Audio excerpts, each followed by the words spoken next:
ఓం శాంతి 22/1/1970 అవ్యక్త బాప్దాద యొక్క మహావాక్యాలు.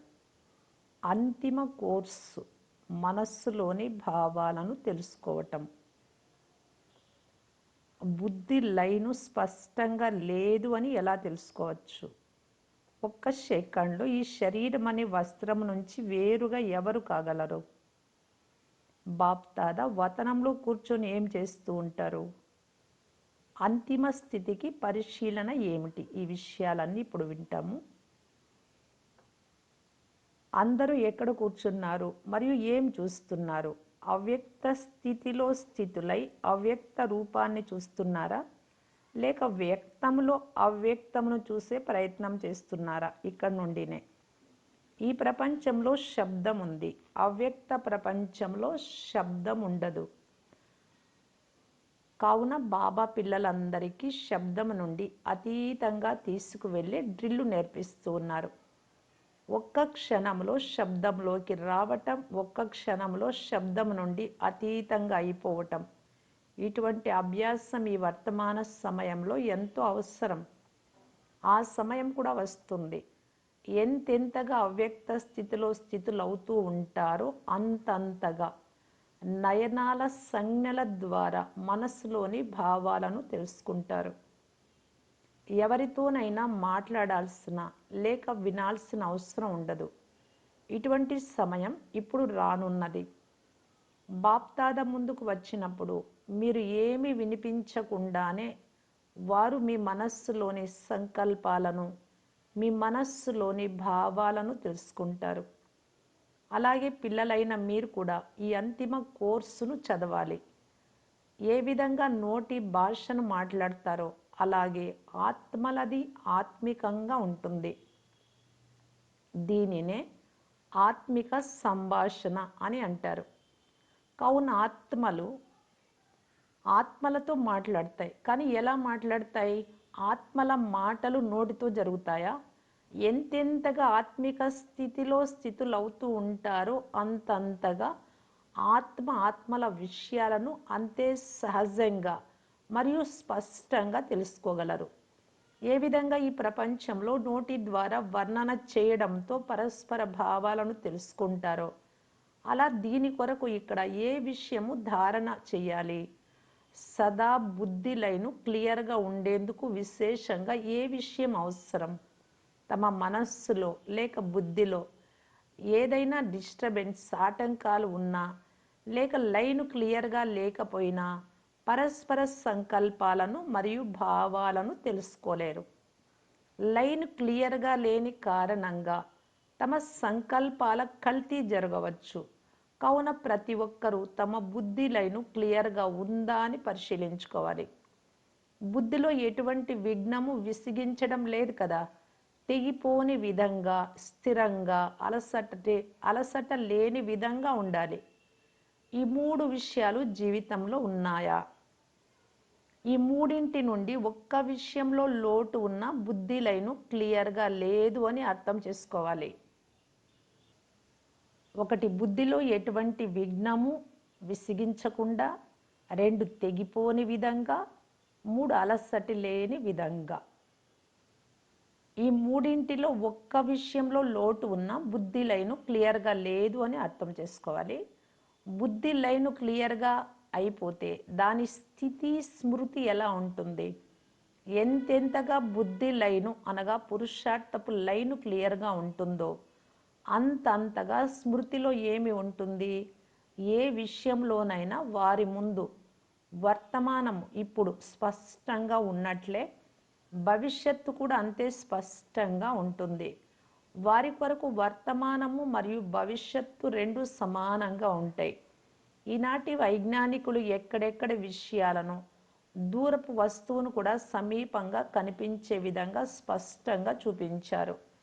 అదేవిధంగా ఎవరి పురుషార్థమైతే స్పష్టంగా ఉంటుందో వారికి భవిష్యత్తులోని ప్రతి విషయము దూరంగా ఉంటూ కూడా సమీపంగా కనిపిస్తుంది.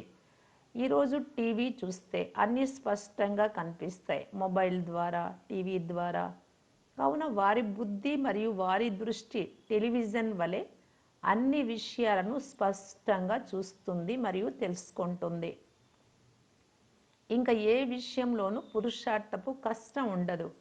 కావున ఈ అనుభవము మరియు అంతిమ స్థితి యొక్క పరిశీలనతో ఎంతవరకు అంతిమ స్థితికి సమీపంగా చేరుకున్నాము అని మిమ్మల్ని మీరు పరిశీలించుకోండి.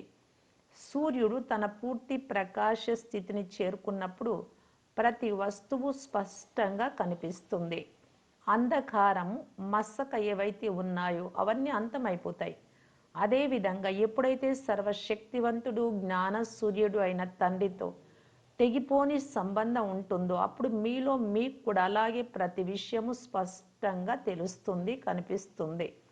నడుస్తూ నడుస్తూ పురుషార్థంలో మాయ, అంధకారము లేక మసక ఏదైతే వచ్చేస్తుందో, ఏదైతే సత్యమైన విషయాన్ని దాచివేస్తుందో అది తొలగిపోతుంది. దీని కొరకు సదా 2 విషయాలను గుర్తుంచుకోండి. నేటి ఈ అలౌకిక మేళాలోకి ఏ పిల్లలైతే వచ్చారో వారికి ఏ విధంగా లౌకిక తండ్రి తమ పిల్లలను ఏదైనా మేళాలోకి తీసుకువెళ్ళినప్పుడు స్నేహి పిల్లలకు ఏదో ఒక వస్తువును కొని ఇస్తారు కదా, అలా బాప్దాదా కూడా ఈనాటి అద్భుతమైన మేళాలో పిల్లలైన మీ అందరికీ ఏ అద్భుతమైన వస్తువుని ఇస్తారు. ఈనాటి ఈ మధుర మిలనపు మేళాకు స్మృతి చిహ్నంగా సదా శుభ చింతకులుగా ఉండండి మరియు శుభ చింతనలో ఉండండి అన్న స్మృతి చిహ్నాన్ని బాబా ఇస్తున్నారు. ఒకటి శుభ చింతన, జ్ఞాన చింతన, మురళీ చింతన ఇవన్నీ, మరియు శుభ చింతకులు ఇతరుల పట్ల శుభాన్ని కోరేది. ఈ 2 విషయాలను సదా గుర్తుంచుకోండి. శుభ చింతనతో మీ స్థితిని తయారు చేసుకోగలుగుతారు మరియు శుభ చింతకులు అవ్వడం ద్వారా అనేక ఆత్మల సేవ చేస్తారు. కావున నేడు ఇక్కడికి వచ్చిన పిల్లలందరికీ ఇది వతనం నుండి లభించే అవినాశి కానుక. బాప్ దాదాలకు ఎక్కువ స్నేహం ఉందా లేక పిల్లలకి ఎక్కువ స్నేహం ఉందా? మా అందరి స్నేహము బాప్ దాదా కన్నా ఎక్కువగా ఉంది అని కొంతమంది పిల్లలు భావిస్తూ ఉండవచ్చు. కొందరు అలా ఉన్నారు కూడా, కానీ మెజారిటీ అలా లేరు. స్నేహం ఉంది కానీ తెగిపోని మరియు ఒకే విధంగా ఏకరసమైన స్నేహం లేదు. పిల్లల స్నేహ రూపం ఎంతగానో మారుతూ ఉంటుంది, కానీ బాప్ దాదాల ప్రేమ తెగిపోని విధంగా మరియు ఒకే విధంగా ఏకరసంగా ఉంటుంది. కావున ఎవరి స్నేహం ఎక్కువగా ఉందో ఇప్పుడు చెప్పండి. బాప్ దాదా పిల్లలను చూస్తున్నప్పుడు త్రినేత్రి అయిన కారణంగా వారు 3 రూపాలతో చూస్తారు. అవి ఏ 3 రూపాలు? పిల్లలైన మీరు బాబాను 3 రూపాలతో చూస్తారు కదా, వాటిని గురించి అందరికీ తెలుసు. కానీ బాబా కూడా పిల్లలను 3 రూపాలతో చూస్తారు. ఒకటేమో పురుషార్థ రూపము, రెండవది ఇప్పటి సంగమ రూపపు భవిష్య ఫరిస్తా రూపం ఏదైతే ఉందో అది, మూడవది భవిష్య దేవతా రూపం. ఒకటి పురుషార్థం చేస్తూ ఉన్నాం ఈ రూపం, రెండవది ఫరిస్తా రూపం, మూడవది భవిష్య దేవతా రూపం. ఈ మూడింటి సాక్షాత్కారం జరుగుతూ ఉంటుంది. ఈ 3 రూపాలు ఒక్కొక్కటి ఎలా స్పష్టంగా కనిపిస్తాయంటే, వర్తమానపు ఈ దేహ రూపము, ఈ దేహాన్ని కళ్ళ ద్వారా ఎంత స్పష్టంగా కనబడేట్లుంది చూస్తూ ఉన్నారు కదా, అదేవిధంగా దివ్య నేత్రము ద్వారా ఈ 3 రూపాలు స్పష్టంగా కనిపిస్తాయి. ఈ కళ్ళ ద్వారా చూడబడిన వస్తువు యొక్క వర్ణన చేయడం ఈజీ కదా. విన్న విషయాలను వర్ణన చేయడం కొంత కష్టం. చూసిన విషయాన్ని వర్ణన చేయడం సహజం మరియు అది స్పష్టంగా ఉంటుంది. కావున ఈ దివ్య నేత్రము లేక అవ్యక్త నేత్రముల ద్వారా ప్రతి ఒక్కరూ 3 రూపాలను కూడా అంతే సహజంగా వర్ణన చేయవలసి ఉంటుంది. అలాగే మీ అందరికీ కూడా పరస్పరం ఈ 3 రూపాలు కనిపిస్తాయి. ఇప్పుడు యథాయోగ్యంగా యథాశక్తిగా ఉన్నారు, కానీ కొద్ది సమయం తర్వాత ఈ యథాశక్తి అన్న పదం కూడా అంతమైపోతుంది మరియు ప్రతి ఒక్కరూ తమ తమ నెంబర్ అనుసారంగా సంపూర్ణతను పొందుతారు. కావున బాప్ దాదా మీ అందరి సంపూర్ణ ముఖాలను చూస్తారు. సంపూర్ణత నెంబర్ వారీగా ఉంటుంది. మాలలోని 108 మణులు ఏవైతే ఉన్నాయో వాటిలోని మొట్టమొదటి మణిని మరియు 108వ మణిని ఇరువురిని సంపూర్ణులు అని అంటారు కదా. విజయీ రత్నాలు అని అంటారు. విజయీ రత్నాలు అనగా తమ నెంబర్ అనుసారంగా సంపూర్ణతను పొందేవారు. వారి కొరకు మొత్తం డ్రామాలో అదే సంపూర్ణత యొక్క మొట్టమొదటి స్థితి. సత్యుగంలో 8వ వారిని కూడా విశ్వ మహారాజు అని అంటారు. కానీ మొట్టమొదటి విశ్వ మహారాజు యొక్క సృష్టిలోని సంపూర్ణ సుఖము మరియు 8వ వారి సంపూర్ణత సుఖంలో కూడా తేడా ఉంటుంది. అలాగే ఇక్కడ కూడా ప్రతి ఒక్కరూ తమ తమ నెంబర్ అనుసారంగా సంపూర్ణతను పొందుతున్నారు. కావున బాప్దాదా సంపూర్ణ స్థితిని చూస్తూ ఉంటారు మరియు వర్తమాన సమయపు పురుషార్థాన్ని కూడా చూస్తూ ఉంటారు. ఎలా ఉన్నారు మరియు ఎలా అవ్వనున్నారు అన్నది గమనిస్తూ ఉంటారు. వతనంలో కూర్చొని ఏం చేస్తూ ఉంటారు బాబా అని మీరు అడిగారు కదా. ఇదే చూస్తూ ఉంటారు మరియు అవ్యక్త సహయోగమునిచ్చే సేవను చేస్తారు. బాప్దాదా వతనంలో కూర్చొని ఏం చేస్తుంటారో తెలియదు అని అందరూ భావిస్తూ ఉంటారు. కానీ సేవ వేగము సాకార వతనం ఇక్కడికన్నా అక్కడ ఎక్కువగా ఉంటుంది. ఎందుకంటే ఇక్కడ సాకార తనువు లెక్కాపత్రాలు కూడా తోడుగా ఉండేవి. ఇప్పుడు ఆ బంధనం నుండి కూడా ముక్తులుగా ఉన్నారు. శరీరమే లేదు కదా. తమ పట్ల కాక సర్వాత్మల పట్ల ఉన్నారు పైన బ్రహ్మబాబా. ఏ విధంగా ఈ శరీరాన్ని వదలడము మరియు శరీరాన్ని తీసుకోవడము ఈ అనుభవం అందరికీ ఉందో, అలాగే ఎప్పుడు కావాలనుకుంటే అప్పుడు శరీరపు అభిమానాన్ని పూర్తిగా వదిలి అశరీరీలుగా అయిపోవాలి. మరియు ఎప్పుడు కావాలనుకుంటే అప్పుడు శరీరాన్ని ఆధారం చేసుకొని కర్మ చేయాలి. ఈ అనుభవం ఉందా? ఈ అనుభవాన్ని ఇప్పుడు పెంచుకోవాలి. ఈ స్థూల శరీరము వేరు మరియు దీనిని ధారణ చేసే ఆత్మ వేరు అని పూర్తిగా అనుభవం అవుతుంది. ఈ అనుభవం ఇప్పుడు ఎక్కువగా ఉండాలి. ఇప్పుడు ఇక వెళ్ళిపోనున్నాము అనే సదా గుర్తుంచుకోండి. కేవలం సేవా నిమిత్తం శరీరాన్ని ఆధారంగా తీసుకున్నాము. కానీ ఈ సేవ సమాప్తం అయిపోగానే మిమ్మల్ని మీరు పూర్తిగా తేలిక చేసేసుకోవచ్చు. మీరు డ్యూటీకి ఎక్కడికి వెళ్ళినా మళ్ళీ తిరిగి ఇంటికి వచ్చినప్పుడు మిమ్మల్ని మీరు తేలికగా భావిస్తారు కదా. డ్యూటీలోని వస్త్రాలను మార్చుకొని ఇంటి వస్త్రాలను ధరిస్తారు. అలాగే సేవ కోసం ఈ శరీర రూపీ వస్త్రాన్ని ఆధారంగా తీసుకోండి. మళ్ళీ సేవ సమాప్తం అవ్వగానే ఈ శరీరము అనే వస్త్రపు బరువు నుండి తేలికగా అతీతంగా అయిపోయే ప్రయత్నం ఫరిస్తా లాగా ఉండండి. ఒక్క క్షణంలో ఈ శరీరం నుండి ఎవరు వేరుగా అవ్వగలరు? బిగుతుగా ఉన్నట్లయితే వేరుగా అవ్వలేరు. ఏ వస్తువైనా అతుక్కుపోయి ఉంటే దానిని తెరవడం ఎంతో కష్టం. తేలికగా ఉంటే సహజంగానే వేరైపోతుంది.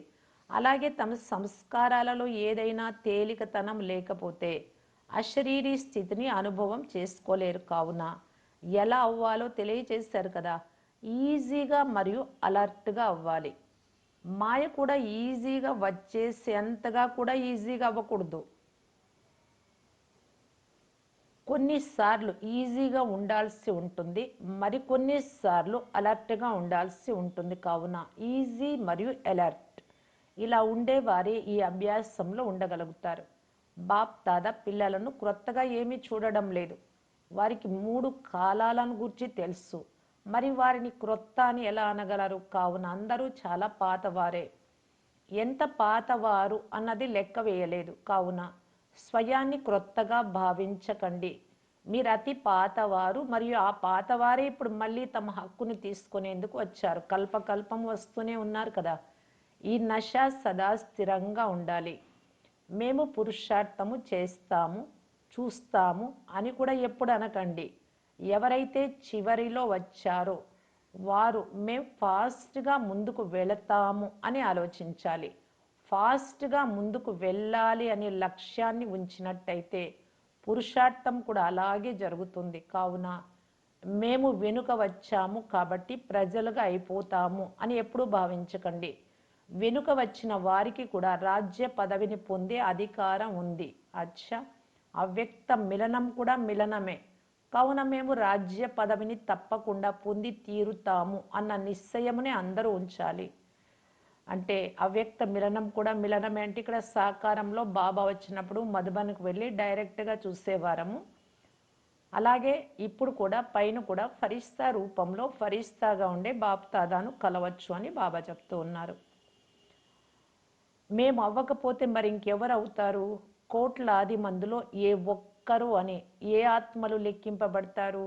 ఇటువంటి కోట్లాది మందిలో ఏ ఒక్కరిగాను ఉన్న ఆత్మలైనా మనము డ్రామాలో ఉన్నాము అని భావించండి. ఈ మీ నిశ్చయాన్ని మర్చిపోకూడదు.